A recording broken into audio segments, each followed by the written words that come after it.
Good evening, everyone. I would like to thank you for attending Borrowing Basics, brought to you by Citizens. Thank you so much for joining us this evening. Citizens supports nonprofit organizations whose financial education and resources help advance social equity, close opportunity gaps, and revitalize local communities so all people can realize their potential. Thank you, Citizens, for your partnership. This webinar is brought to you from Brooklyn Legal Services Corporation A or BKA's Consumer Economic Advocacy Program. My name is Kendra Dunstan. I am the Development and External Affairs Coordinator here at BKA. Brooklyn A believes all New Yorkers should have equal access to legal services to seek justice, make their voices heard, and overcome systemic racism and oppression. Established in 1968 as the War on Poverty, Brooklyn A believes attorneys have a critical role to play in combating poverty, inequity, and racism.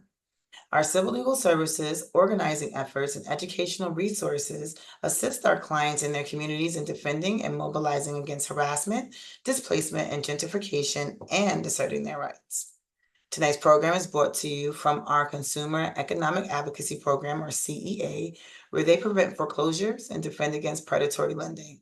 They also resolve tax issues with the IRS for low-income taxpayers and strive to ensure that vulnerable groups have strong safeguards in place to help them build and maintain assets through their financial lives. Additionally, under the CEA program, we have a domestic violence unit that offers assistance with orders of protection, child custody support, and more. Our other two practice areas are the Preserving Affordable Housing Program, or PAH, where we handle cases surrounding eviction prevention, anti-harassment, fair housing claims, and more. And then we also have the Community Economic Development Program, where we assist small businesses with their commercial leases. We provide advice on laws and options, negotiate rent and arrears, and commercial tenant harassment, and more.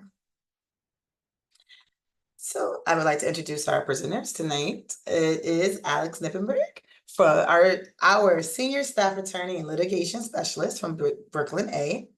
And our presenters from Citizens are Amy McCarthy, First Line Risk Director, Vice President of Consumer Lending Risk, and Jason Fabian, Branch Manager of the Dyker Heights location here in Brooklyn, New York.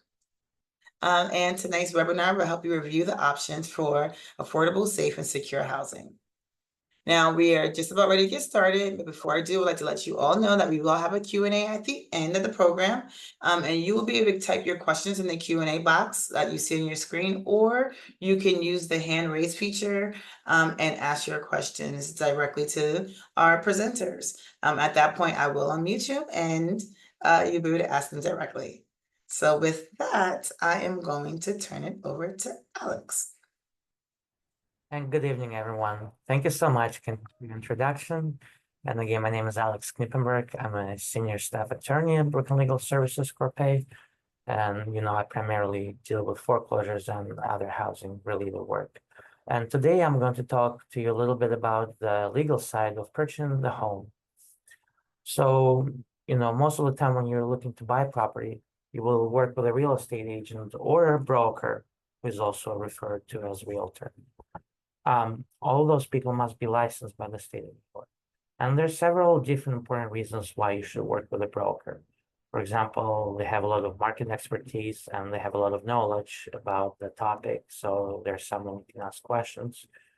And this is something that they do every single day. So a lot of issues that come up when you're trying to buy a house that you would maybe have to research yourself. In this case, you can simply ask the person you're working with and they can address all your questions and help you out with that. They also have something called a fiduciary duty to you. It means that, when they're doing their work, they have to act in your best interest and not in somebody else's best interest. And they have to work for you. And, this duty is a legal duty. And, if they don't act in your best interest or they do something that is opposed to your best interest, potentially they can be sued for that. Therefore, they continue doing that. Of course, it is important that your broker be competent, but hiring one and working with one will make the process of buying a home a lot easier because they're there to support you. There are also instances where a broker represents both a buyer and a seller, and that is called dual agency. However, this is something that we really don't suggest that you do because you don't want the broker to act, for both parties as the buyer and seller, because generally a buyer and a seller will have different interests. One is selling the house, one is buying, and those interests are conflicting. Dual agency must always be disclosed in writing and you must consent to it. Next slide, please. Okay. And so what is the role of a real estate attorney when you're buying a house? So a real estate attorney is also someone who plays a very significant role in a real estate transaction, especially if the transaction is complicated. A real estate attorney should not just appear at the closing and, sign the documents there with you and be there. Although unfortunately it does happen sometimes, and we have seen cases where this will happen, but that is not the proper way and not the way it should happen. Some of the roles of the real estate attorney are outlined here. For example, if you're buying or selling the property, you will need to draft a contract. An attorney, a real estate attorney working with you will help you draft the contract and put things in it that you want to happen, regardless if you're buying or the seller. It is the job of an attorney to draft those contracts and the provisions of those contracts. A real estate attorney can also set up a deed in the way that you want set up. If you're buying as a couple, as a husband and wife, or whoever is going to be on a deed, they will make sure that it's set up. If you want to be joint tenants with right of survivorship or tenants in common. Also, when you're purchasing a home, often you will apply for a mortgage. So, your attorney can review the application process, the documents, explain to you and clarify the terms of your mortgage and, things that are associated with your mortgage. One important thing is when you're buying a house is the title report. So an attorney will pull the title report and go over with you. You need to know when buying a house, are there any outstanding liens on the property? Are there any bills that need to be paid? Who's going to take care of, those liens? Whose responsibility is going to be, whether the buyer, the seller, and you working with a real estate attorney can help you alleviate a lot of pressure and figure out what you're supposed to do. And it will make your life much easier. And then after you buy the house, post-closing, if there are any issues or if the contract has been violated in any way, if you don't have an attorney, you don't really know, how should you address it, what you're supposed to do. So if you do get an attorney, it's really helpful. And now I'm going to turn it over to Jason, who will discuss the next topic. Thank you so much, Alex. A lot of helpful information there, both from the broker side of things and the legal aspect of it. So, my colleague and I are going to run through some different points, and I just want to kick it off with the fact that most people, the number one thing that when this process is starting, the purchase of a home, do I rent, do I buy? I think that's the number one first question that most consumers ask themselves, and that's like, what are my options? What options do I really have as far as what I can afford? So if Kendra can move over to the next slide. So one of these things is you may ask yourself like, all right, so what do I really need? What are the potential things that I'm going to need for myself, right? Everyone is different. Everyone has different needs. Do I need a home of 3-bedroom? Do I need a neighborhood that is safe for me? Do I need a neighborhood that's close to my kid's school? What's the school zoning like in that particular area? So those are some of the things that you want to first ask yourself. How is the commute from work? Am I going to get there quicker than normal? So I highly recommend, if you're not familiar with a neighborhood, maybe take a drive, maybe take a little tour of the area, get to really know the place that you wanna live in. So part of that is hold on a second. Can you go over to the next slide, Kendra? Right. So I was saying, what are some of those things, right?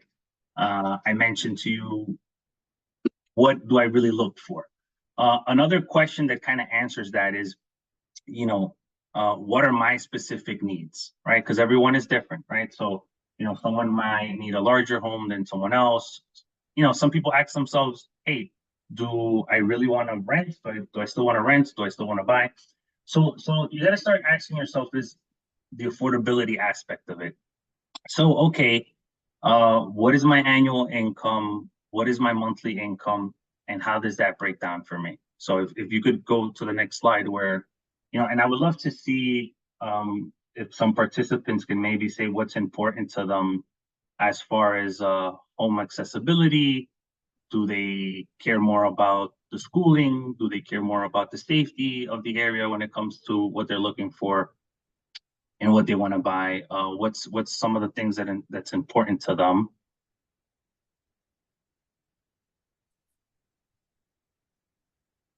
Okay. So as I mentioned before, there's different kind of options. And if you could go to the next slide. Right. So as I mentioned, is it the neighborhood, the affordability, is the neighborhood diverse? Is it what I like? Am I gonna have access to specific groceries that are good for me and my family, right? Do I need certain accessibility? Maybe I don't want to do too many stairs, or maybe I'm okay with stairs. I want to think about the future. Do I need a ramp? All that great things there. And if you could go to the next one, and then a lot of the question is, do I rent or do I buy, right? So a rule of thumb, it's very possible to become a homeowner, right? A lot of misconceptions might make people think, oh, I don't know if I'm ready to afford. A down payment on a house can range anywhere from 0 to 20%, depending on the type of programs that there are available in that area, depending on how much you're looking to do. So a rule of thumb is you want to aim for 30% of your income, right? So a household making X amount a year, you could take 30% of that. That's a good way to gauge, how much is my real affordability. Now, no bank is going to tell you, hey, you can afford this much or that much. It's the first question you should ask yourself is, what am I comfortable with paying, right? Like, what is a comfortable number for me? Is it, 2,000 a month, 3,000 a month? What is a want? What is a need for me personally? So once you start answering some of those questions, you kind of start getting closer to the concept of, okay, am I gonna rent or am I gonna buy, right? So someone younger might say, hey, I'm ready to buy, I'm okay with having the responsibilities of a home. Or they might say the opposite. They might say, hey, well, I don't really want to deal with, fixing up my own things. I may want the luxury of just renting and having some amenities. Interest rates play a factor. I hear a lot of people talk about, we're in a high interest rate environment and things like that. And some of the things that I always tell clients, your number one step is that you want to get a conversation going with, what is it looking like for me personally, right? Like, where do I stand? And that conversation starts off with an expert where you can get a pre-qualification, just a conversation. All right, this is how much I make a year. What other debts do I have outside of my living expenses? So I may have a car payment or a student loan that I'm dealing with. How's that going to impact my affordability? And then there's location, right? Like, do I want to be in a more city area? Do I want to be in a more suburban area? And if you could go to the next slide there, Kendra. Jason, I'm going to ask you a Yeah, question. yeah, You said I shouldn't spend any more than 30% of my income on housing as a guide. So by that, do you mean if my income was $1,000, I should only spend about $300 on housing that's correct. per month? Okay. So there you go. Just some back of the napkin math gives you an idea. You keeping it affordable, like you said, with additional expenses such as a car and student loans. I'm still paying them. So I only want to spend about a third of my income on housing. And are you including utilities and costs for that house above and beyond, or is that all together? So that's we wouldn't be including that, right? So that would be like all together. Awesome. Thank you. Appreciate it. Yeah, no problem. Right. So here's a situation, right? Trisha plans to attend nursing school soon. She wants to stay in her community and work at a local hospital. She lives with her parents in a home where she grew up. Her grandmother, who lives down the road, is moving into an assisted living facility and offers to sell Trisha her home for a good price, right? So now Trisha has just enough money to save, combined with some help from her parents, to make the down payment and cover the cost. So some factors that may affect this decision for her are like I mentioned before. Is this something that she really wants? Is this something that she's really looking to do? So she may want to look at her income. All right, so my income is that 1/3 amount. My parents are going to help with some down payment assistance, and she really should be looking at possibly having a conversation with a mortgage expert to say, okay, let me do a pre-qualification. This is how much I make a year. It's around that 1/3. I'm comfortable with that. She may or may not have some student loans to deal with. And if you could go to the next slide, I believe it shows it. Right. So here, usually we ask, so what are some important factors to you personally to rent or buy? Right. So as I mentioned, a lot of younger generations, I see them care about those amenities. A lot of people are thinking about the future and they're like, hey, I'm starting a family, my family's growing. So those are some of the important factors that you should consider. And then there's another part, I think, that goes into the rent. Yep. All right. So, so when you're asking yourself that question, you got to keep in mind, whether you're renting or buying, you want to know your options. So, like, do you plan on staying in a place for a long time? Like, I really love this neighborhood. I want to stay here. I want to raise my children here. Okay, then maybe you're more of a buyer. But if you're like, yeah, this is a nice neighborhood, and for me, it might fit right now. So maybe you might be, maybe a person that maybe wants to rent, right? How much do you enjoy having the maintenance over your head, as I mentioned before, right? Some people really love those amenities. They just make a phone call and say, hey, I have a leak, versus, to a superintendent, versus them having to really go out of their way and find a plumber that they can trust, that's reliable, that's going to fix that stuff for them. So those are some of the questions that you want to ask yourself when it comes to renting or buying. If you could go to the next one, Kendra, please.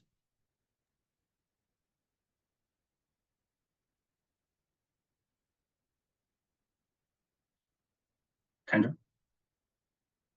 Yeah. Can you go to the next slide? Okay.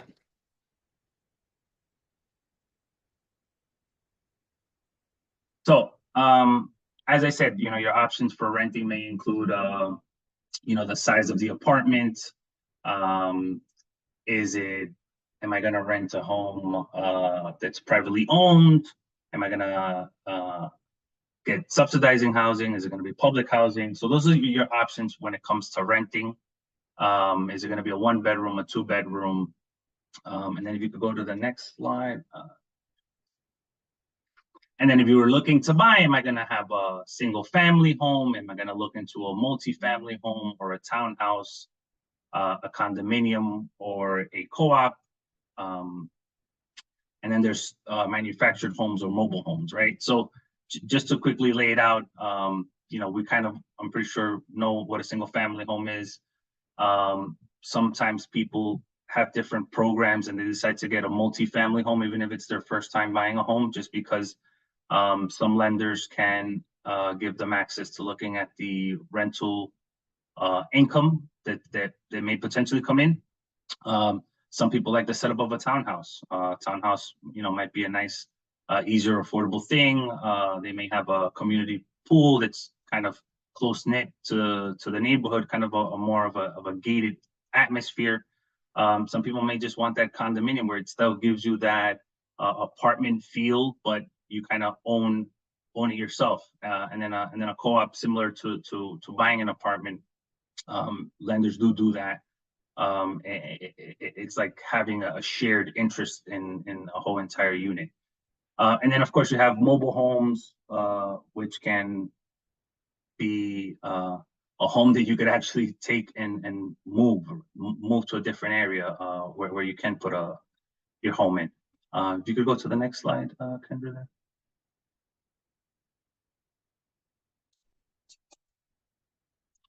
So there's 3 types of housing, right? And then to help prioritize that, you got to think of your options. So you want to start by defining, what is a safe and secured housing mean to me, right? So like I said earlier, it really means different things for different people. Some people might say it's the neighborhood. Some people might say, hey, I don't want to start a mortgage and then not be able to afford it, right? So that affordability is important to me. Some people is like, well, I have kids and, that neighborhood, that schooling zone is important to me. Some people might say, hey, the community is important to me. I'm pre-retired or I'm retired and I want a, more quiet neighborhood. So that's some of the things to remember there. And if you could go to the next slide, and then here we talk about, what can I afford, right? So we want to talk about costs, and here is where it boils down. Like, all right, what can I afford? If you could go to that next slide for me. So an affordable payment is the one that you could really make, as I mentioned before, something that you're comfortable with, usually that 1/3 of your income. And if you could go to the next one. And I did mention only you could decide what that really looks like for yourself. Whether it's 2,000, 3,000, 1,500, whatever you're comfortable with, what's affordable to you. And then do you want to deal with a landlord or do you want to deal with a lender? And then next slide, please.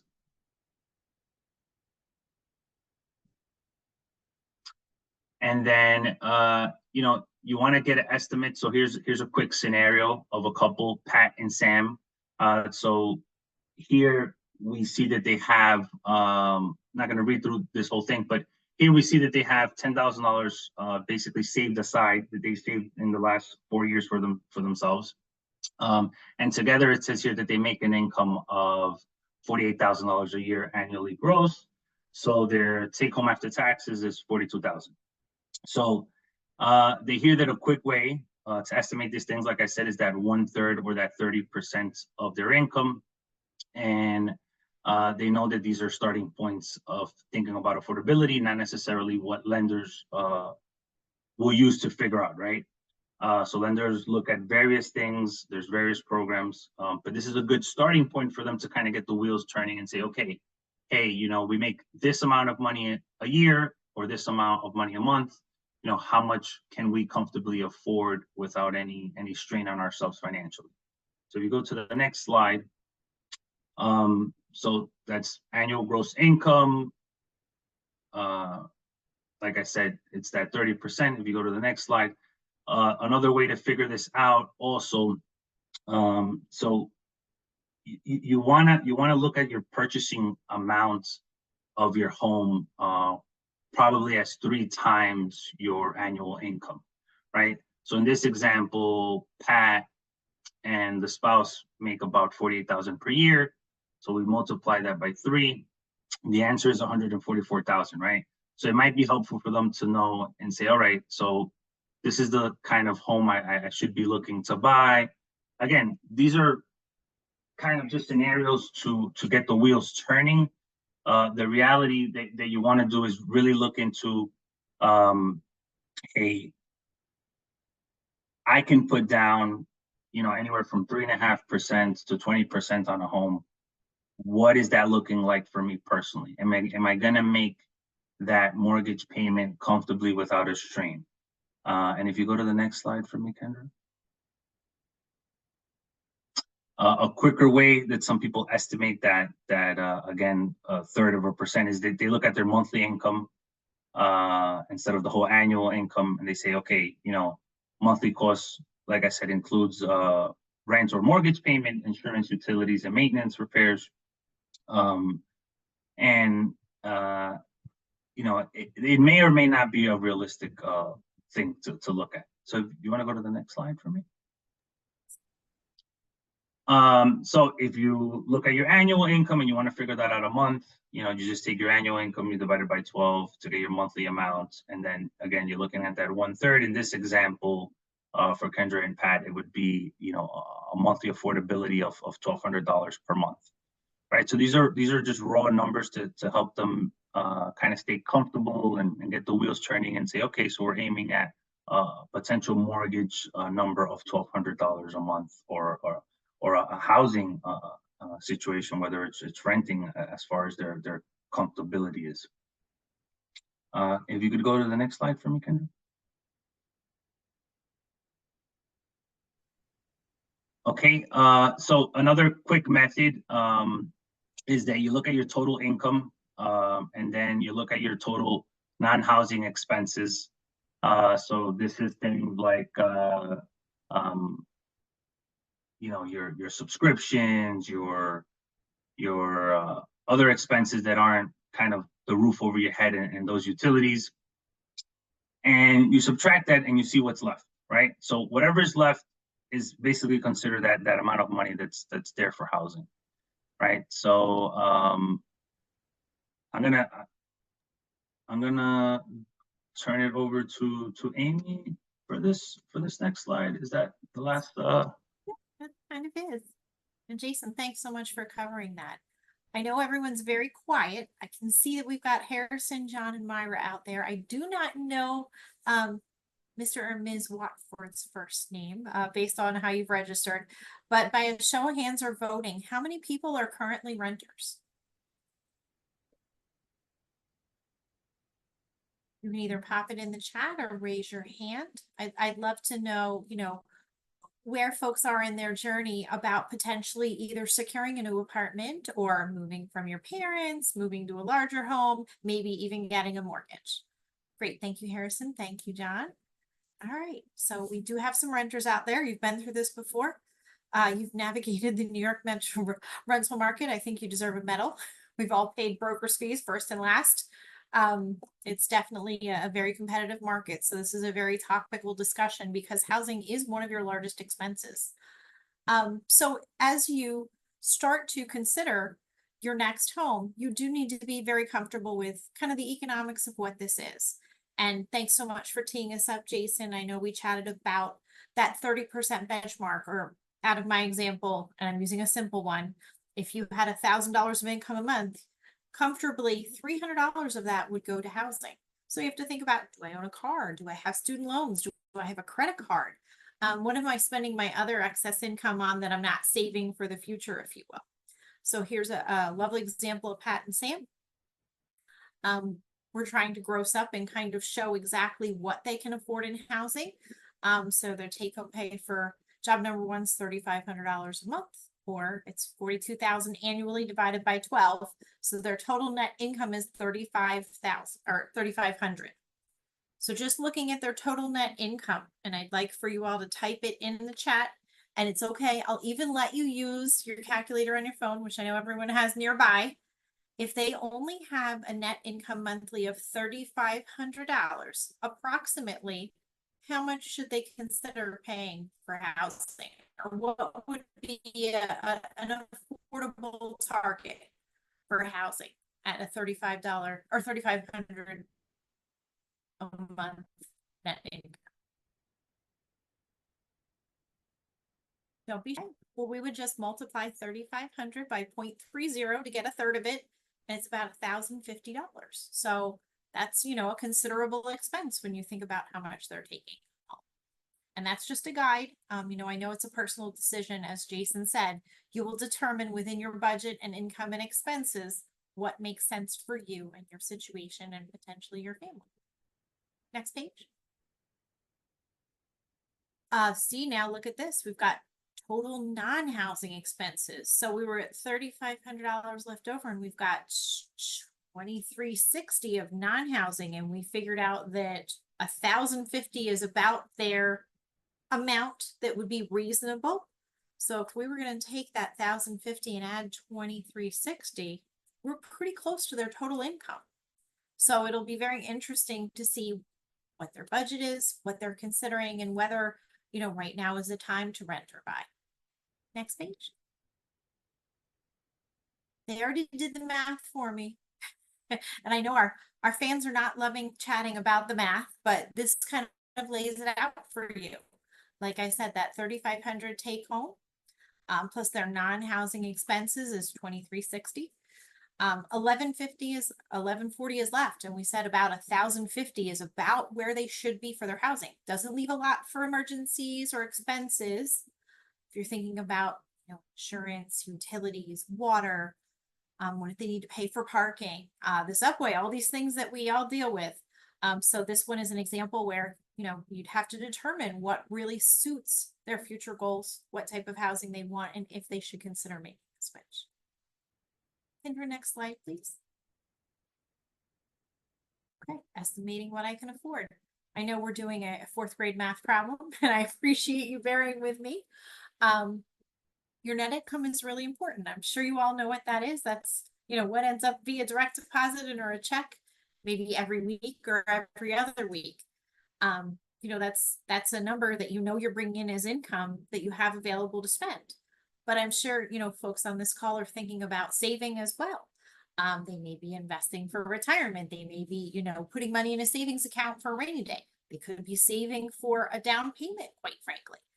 A very important piece, which was highlighted in that previous slide, was non-housing expenses. It looks great when you look at it from that net perspective of what that amount is pre the other expenses that you have to pay, but you have to pay both. So what's left for housing? That's kind of how we figured that out in the last slide. And there wasn't a lot left over after housing. So you have to determine how comfortable you are with building your safety net and a cushion in case something goes wrong. In looking at that example before, as Jason said, if you were going to speak with a mortgage loan officer and they looked at those figures with you, they might say, hey, not a lot left if something breaks in your new house, or not a lot left if your real estate taxes go up. So these are, some variables that you need to think about when considering what type of property and what situation you would like, whether short-term, long-term, rental versus mortgage. Next slide. Here we go. Affordable payment for housing is one you can reliably make each month. So I know that I have to be honest, housing is my largest expense as well. It's the first thing I think of, if you will, but it's takes time to save for a down payment. Renting is definitely convenient. There are times in my life I've rented. I don't now, but it definitely takes some fiscal discipline and learning about budgeting so you can get to the point where you feel comfortable. It is a risk to actually purchase a home. You do become responsible for the maintenance of that home and utilities that you may not formerly have had to do, like your water and sewer, may have gas and electric. So homeownership long-term, although it becomes an asset and a tax write-off at the end of the year, it generally can be more expensive than renting. And you do kind of give up that convenience, if you will. Having a super, having someone to call when something breaks, when it's your own, condo, townhouse, single family home, it's on you to be able to fix those issues and worry about that maintenance. You need to keep the property in good repair. You're now a member of a community. So that's something to consider, depending on where you are in your housing journey and kind of your life formation, if you will. If you're single, it'd be very different than if you're making certain you want the right school district for your kids. Maybe you want to be able to walk them to school. Maybe you don't want them to take the subway. Maybe you have a car and you're going to drop them off. So a lot of things to consider. Next page. What's next if I do decide to rent? Okay, there's not much on this page. When Jason was asking about what priorities were, the first thing that popped into my mind is it near a subway? Am I near one of my favorite grocery stores? I was a huge walker when I lived in the city. I tried to stay away from the subway, but I always took it to work. So I wanted to have good grocery store, good place for Chinese takeout. I would usually want to park for my dog. And as I moved on in life, I would be thinking about Okay, am I going to be located close to where my kid's school is, or is it near daycare? Do I have, friends and family nearby if I needed, some assistance with my kids because I had to work late or things of that type? So a lot of it is location, size, convenience, obviously safety. We want to make certain you have a safe place that you like, and if your family is there, that everyone feels safe and the amenities that you need are there.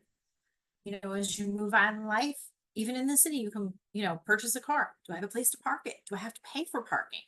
How much does my car insurance cost in this neighborhood, along with my renters or homeowners insurance? So a lot of different variables that will ultimately make it into this equation about where you decide to rent and what. I'm going to pause for a second. Any questions? Everybody sleeping? All right. So a key takeaway for section 3. We really do want to make certain that after you've selected the great neighborhood with the unit that you want, that you're protecting yourself and that you understand the financial and legal commitment that you've made renting a home that you don't own.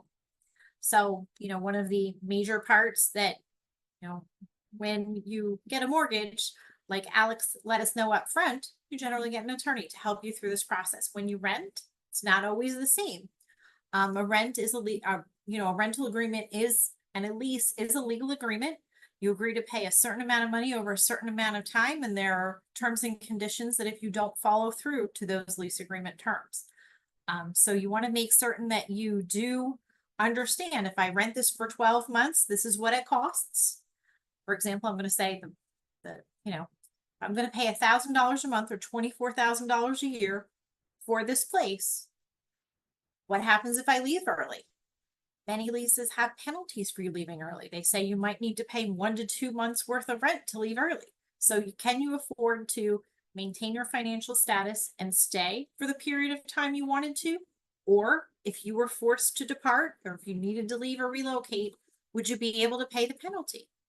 So you want to be very familiar with the terms of that legal agreement. Also, when you're renting, no one protects your property. It's up to you to protect your property. So you likely want renter's insurance. That means the contents within your dwelling. If for some reason there was a break-in and you were to lose property because of it, you would need to have that property insured in your renters.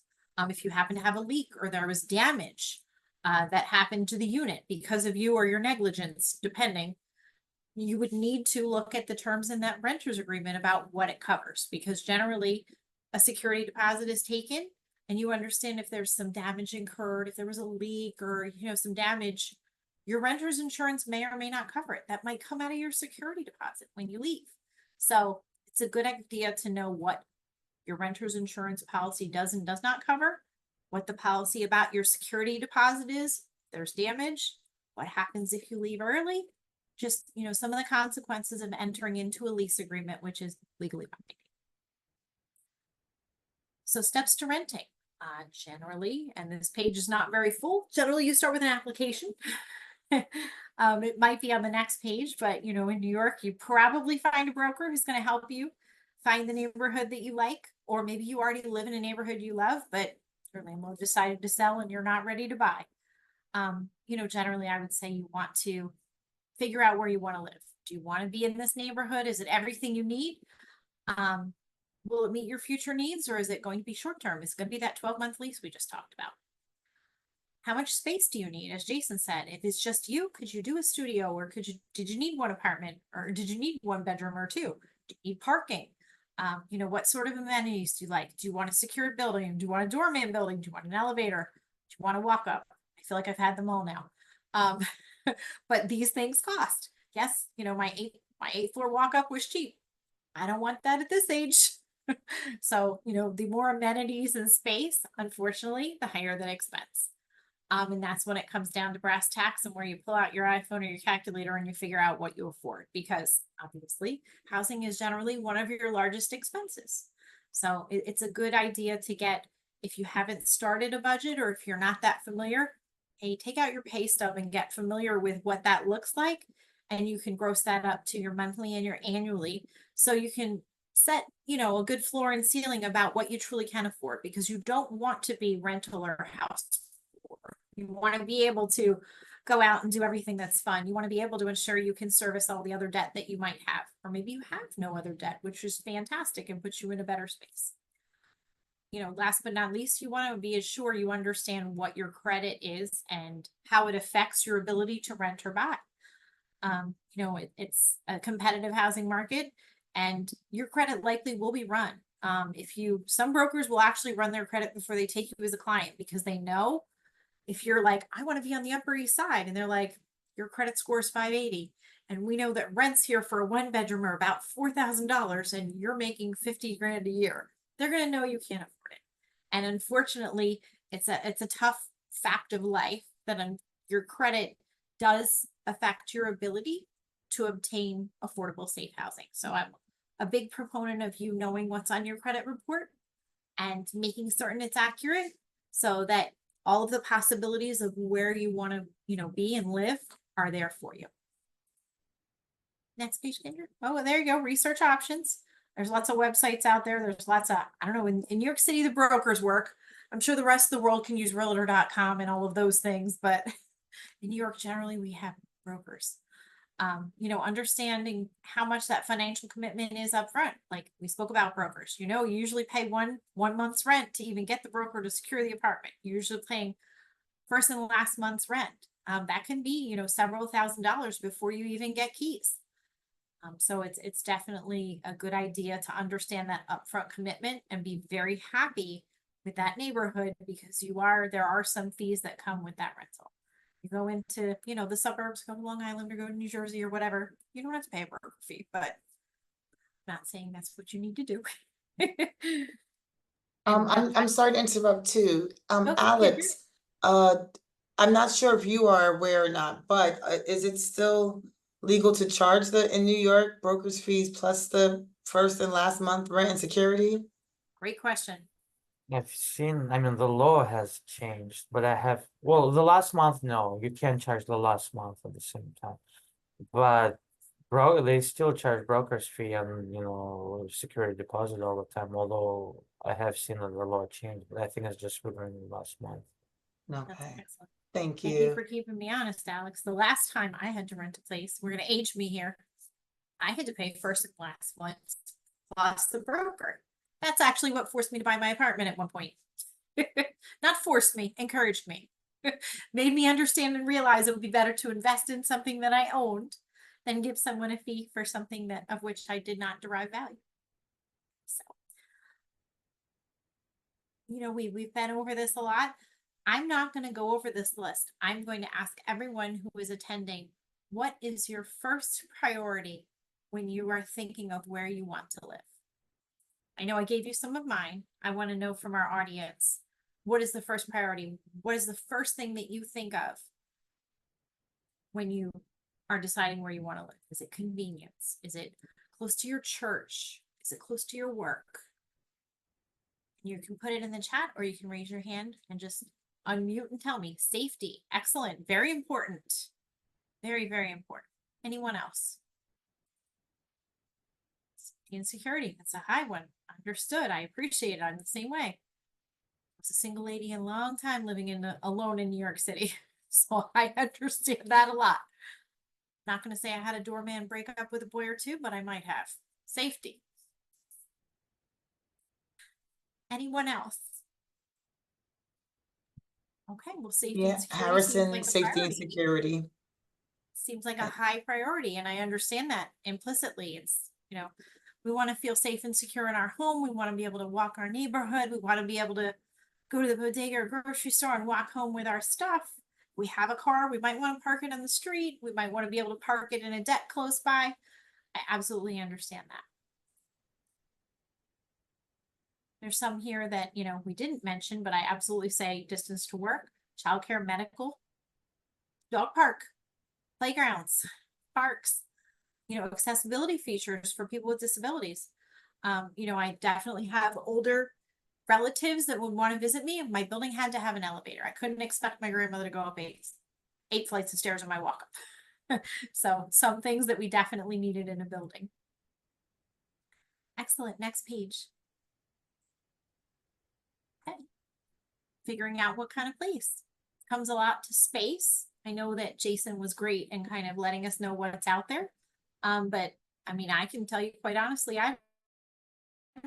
apartment I shared with someone. I've rented a room in someone else's house before. I've had an apartment on the Upper East Side with 3 girlfriends until finally got down to 1. Housing is expensive, so you can determine whether it's just your budget or whether you have folks to share that expense with. Do you want your privacy? Are you ready to have a 1-bedroom on your own? Or are you ready to cohabitate? Maybe you've gotten married, maybe you have kids, maybe you like to have friends come and stay. So a lot of that, determines what sort of space that you might want, and even what type of unit, like Jason shared up front. Could be an apartment, it could be a single family home in the suburbs, it could be a condominium or co-op in the city, it could be a townhouse in the suburbs. There's many possibilities about what might meet your needs at what point you are in life. Next page. I feel like we're beating this one to death, but the math is important. You do have to figure out what you can afford. I think, moving is the worst thing in the world, and you never want to have to move after you've moved. So making certain you understand what I would consider the fully loaded cost of a new home, be it an apartment or a house, is a big deal. I know every time I moved in New York City and used movers, it was $3,000 to $4,000 every time. I have stayed in an apartment that I didn't even like that much because I didn't want to pay the money to move. So it's something you have to think about. It's not just what it's going to be, that, application to a broker and that last month's rent. It may also be you moving, you determining, childcare moves, how much more expensive that is because you need something closer to home, utilities. What happens if you only paid electricity in one place and you move somewhere and now they want you to pay for the water and the gas plus the electricity?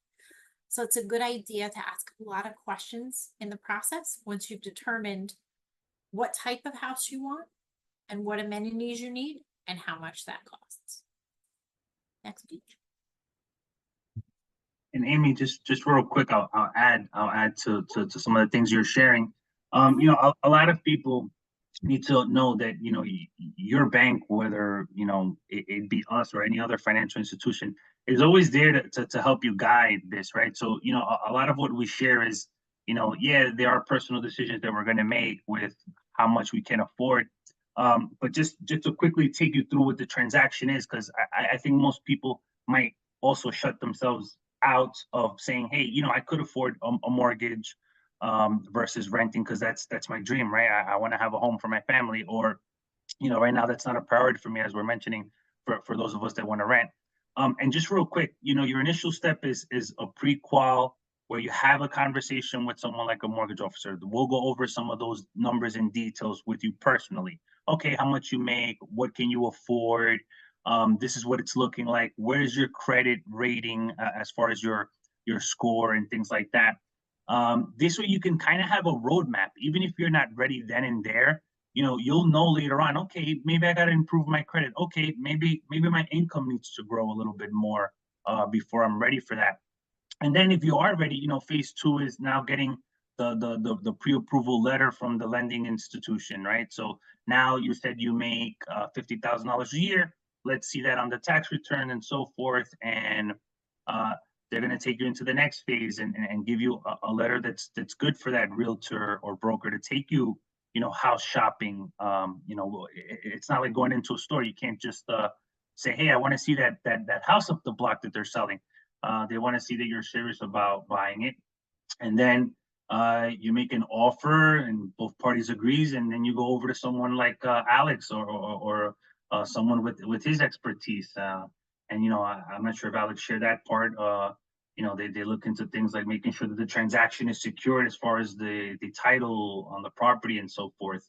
And then before you know it, once all parties agree, the lender, yourself, and the seller, things just start moving quickly, and your dream can become a reality. So I don't want you guys to think out there that we're not giving you specifics, like we're not giving you the formula. But if I were to give you a formula, I would say just take that as the formula. Take those initial steps and really understanding, where you are personally. And like I said, any financial institution that's doing right by you is going to want to sit down and help you crunch some of those numbers.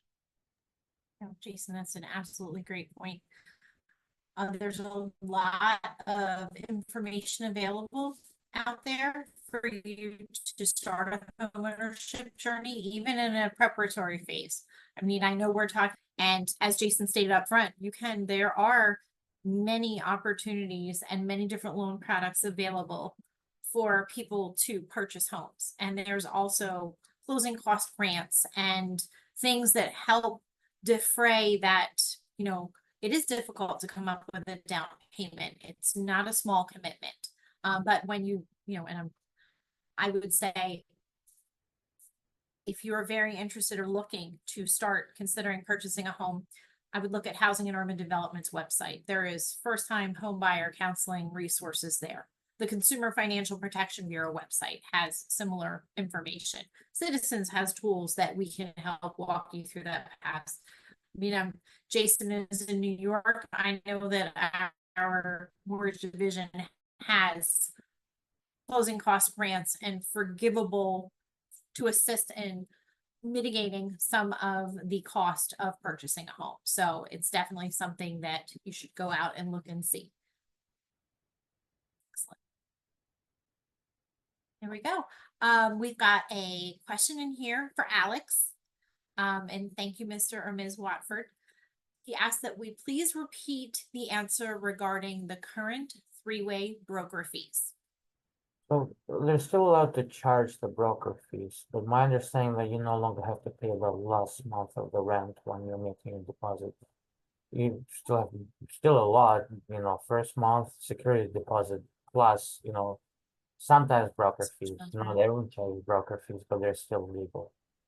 Yeah, so no longer last month's, but the broker fee plus your security deposit, and typically your first month's rent are generally all due about the same time. Generally it's due, sometimes you have to pay the broker fee up front to even work with them, but generally that is all due at the time you execute your lease. Thank you so much, Jason. Great question. I did just want to touch on one item. You know how we were talking about 30% for your housing ratio? When we're talking about credit, and that is very important, you have the ability to look at your credit report annually. So you know how exactly you are stacking up with respect to where you are with credit and utilization. I would recommend, and generally it's something to keep a good hygiene with respect to your use of credit. If you're using revolving credit or credit cards, you want to keep that ratio relatively low, below 30%. So I'm going to go back to my example I beat to death again. If you have $1,000 of available credit, if you were using 30% of it, it would be $300. So you either want to responsibly use that credit and pay it off on time, or try to keep that ratio of credit available to credit used to 30% or under. That is something that you will kind of learn on your home buying journey, if you will, that you want to keep your utilization of your available credit on the lower side, because it shows responsibility and the fact that you have a record of paying on time and that you're not using all the available credit that you have to you. So 30% is a big one coming out of here. 30% housing ratio, 30% credit utilization, if you will. Next page. Be prepared. Now here we go about credit reports. I'm gonna ask my fellow panelists and folks on the phone, how many folks have looked at their credit report in the last year?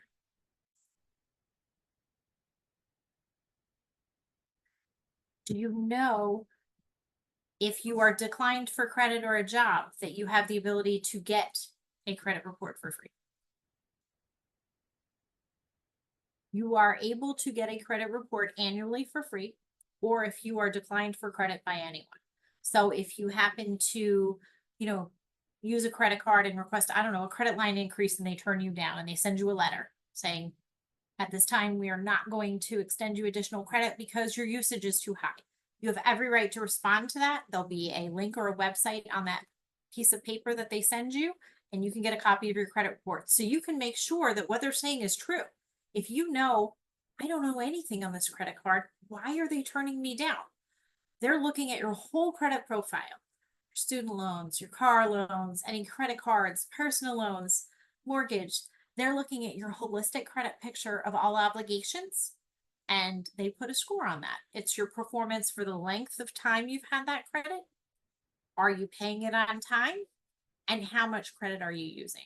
So you want to be cognizant of those things when you're using, credit. Credit is a tool. You get to borrow someone else's money, and if you're good about it, pay it back before they charge you interest. I love free money, but I do not love to pay a bank money, so I use American Express. I pay them off every month.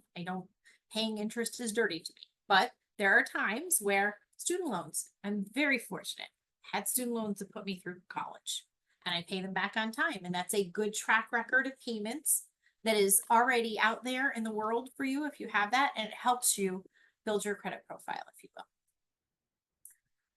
So if you do find, say you got that declination because you asked for additional a credit line increase with your credit card, or you applied and were declined for a certain apartment, I think it's very it would be proactive of you to already know before you apply what standing you're in so that you are not declined. But in the event it happens that you are, get a copy of your credit report. Make certain that it's actually accurate. Understand that while you might be fixing some things or changing your credit situation or improving it, it may take a little bit longer to find the place that you want. Some of these things may be negotiable. You may be able to speak with a private landlord. They may be a little bit more generous about it than a real estate investment trust or a real estate property management company. But there is the possibility you could say, hey, I could pay a larger deposit for this apartment because I love it, and I can pay the rent that you proposed, but would I be approved if you had a month and a half rent? Perhaps, maybe if you're certainly coming out on your own, or either you're newer in your independent housing journey, if you will, perhaps a parent or grandparent or relative would be happy to guarantee or co-sign on that lease, since it is an obligation. But I will tell you that does put that person at risk. If you're unable to perform under those credit terms, their credit could be adversely impacted, but it's a possibility. You potentially could have roommates, if you would, meaning you raise the income, because what happens if they turn you down for the apartment because they say, look, you can't really afford this comfortably and we don't want you to fail. They're actually kind of helping you. But if you say, hey, if there's two people on this lease and we're two folks with two incomes, is it still a possibility? So, you do have possibilities. It's not, no is not always never, if you will. And maybe it's just not the time to move. Maybe you're needing to do some fiscal fitness, if you will, where you are, and shore up saving or paying down debt or improving your credit score to prepare for that next place. Kendra, you're good. I can't follow the slide anyway. It's all coming out of my head. If everyone's like, she's never saying what's on the slide, I never am. It's a guide. I definitely think, it's a different world in New York City. A lot of people go on realtor.com or apartments.com. You do have brokers that assist with this, and some buildings, will allow you to directly apply at the building if you love it, and you might not have to do a broker, but I would say do research. Search the internet. There's definitely large brokers that in the city that list in areas that you like. You could even use a real estate agent, quite frankly, which is never a bad idea. They know the neighborhoods. They also know, and maybe if you do make that connection with a good realtor, when you're ready to go from that, I'm renting this time, but I'm ready to buy. That is something I know that I've used the same realtor in the city for many, many years, because they know my property, they know me. They're great at vetting my tenants. They were very helpful and patient when I found my apartment. And that's kind of been a lifelong journey they've been on with me. I would say you definitely need a trusted advisor.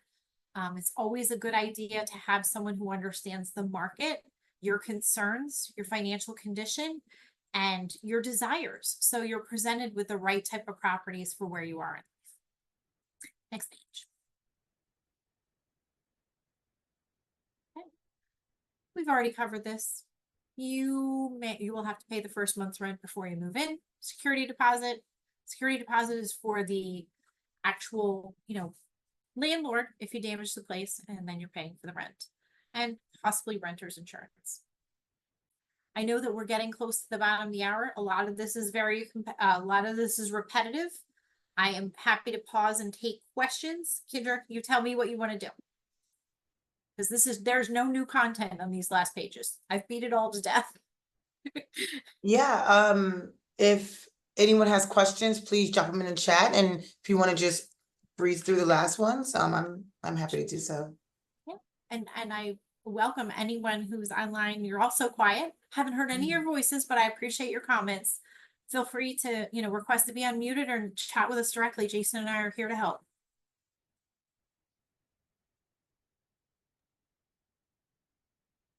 One thing I'll quickly share, Amy, on research. We do live in a world that's a lot more technologically advanced and things like that. Even as simple as getting a mortgage calculator, off of like what you think the rate might be, will kind of give you some guidance, right? So you can always pop that into your search engine there, if you will, and say, I want a mortgage calculator. What's my payment going to look like? Or I want a savings calculator. How long is it going to take me to save X amount of monies within a given time? So do utilize the things that we have at our fingertips in today's world. Yeah, there are a lot of financial tools out there, and Jason, you shared as well. It's good to find a trusted advisor. When it comes to both renting or financing, it is a financial decision. I feel everyone owns their financial future, if you will, but it's helpful to have guidance. There's many tools out there. I would say, go look at Bankrate, go look at realtor.com. You could go to Citizens website, and we have a lot of financial calculators that can assist you. And I know we did some back of the napkin math, but it's very important for you to know that it's a good idea to spend about 30% on your housing, be it rental. And with respect to credit, you probably should not use more than about 30% of your credit, and try to keep your credit score strong to prepare for these big jumps. And we're just thrilled to be able to assist you with that. We had a couple more pages, but it's not super, it's a little bit repetitive. Renter's insurance. If you do choose to rent an apartment, I'd say protect yourself, if you will. Protect your property, protect yourself. It helps you make certain that no loss is incurred if your apartment is broken into, if there happens to be a disaster. It helps if something happens to your property that can be replaced. So it's saving you from coming out of pocket for some sort of loss. And it's likely a requirement at most leases that you should have renter's insurance of a basic amount. There's also, if you will, liability. If you have something happen within your apartment, within your four walls, it does help you against being personally liable for an injury that occurs on your property. And it's very easy. You can, certainly go on many different websites, Lemonade, Hippo. There's lots of aggregators now that will gather information from many different insurance providers so you can comparison shop.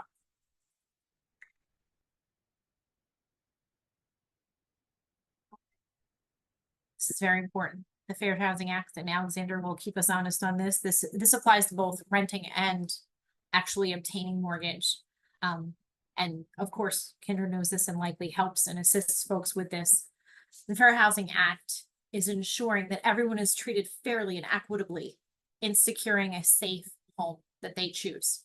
You cannot be discriminated against for race, color, national origin, your religion, your sex, whether you have a disability, and whether you have children. It is the law, and it's something that we take very seriously. As we're members of your community. In the mortgage process, of course, we would make certain you're absolutely adhere to that, but you need to be aware of these things when you go through the rental process, that these are your rights. And if for any reason they are violated, you have the ability to report it. It could be generally it's New York Housing Agency, or the state banking agency that would want to hear about whether you were discriminated against in either the homeownership purchase or rental process.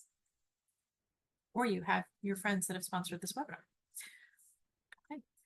If for some reason there is a need for reasonable modifications, meaning you do have a disability that a home needs to be changed or slightly modified for your safety or for one of the residents, you do have the right to request reasonable accommodations and a structural modification to do so, to ensure that it accommodates your safety and your health. For example, if you had a wheelchair bound individual, you could request that doorways be widened or carpet be removed and, you know, hardwood flooring be installed to ensure that someone could reasonably pass through a property with a wheelchair or crutches or cane.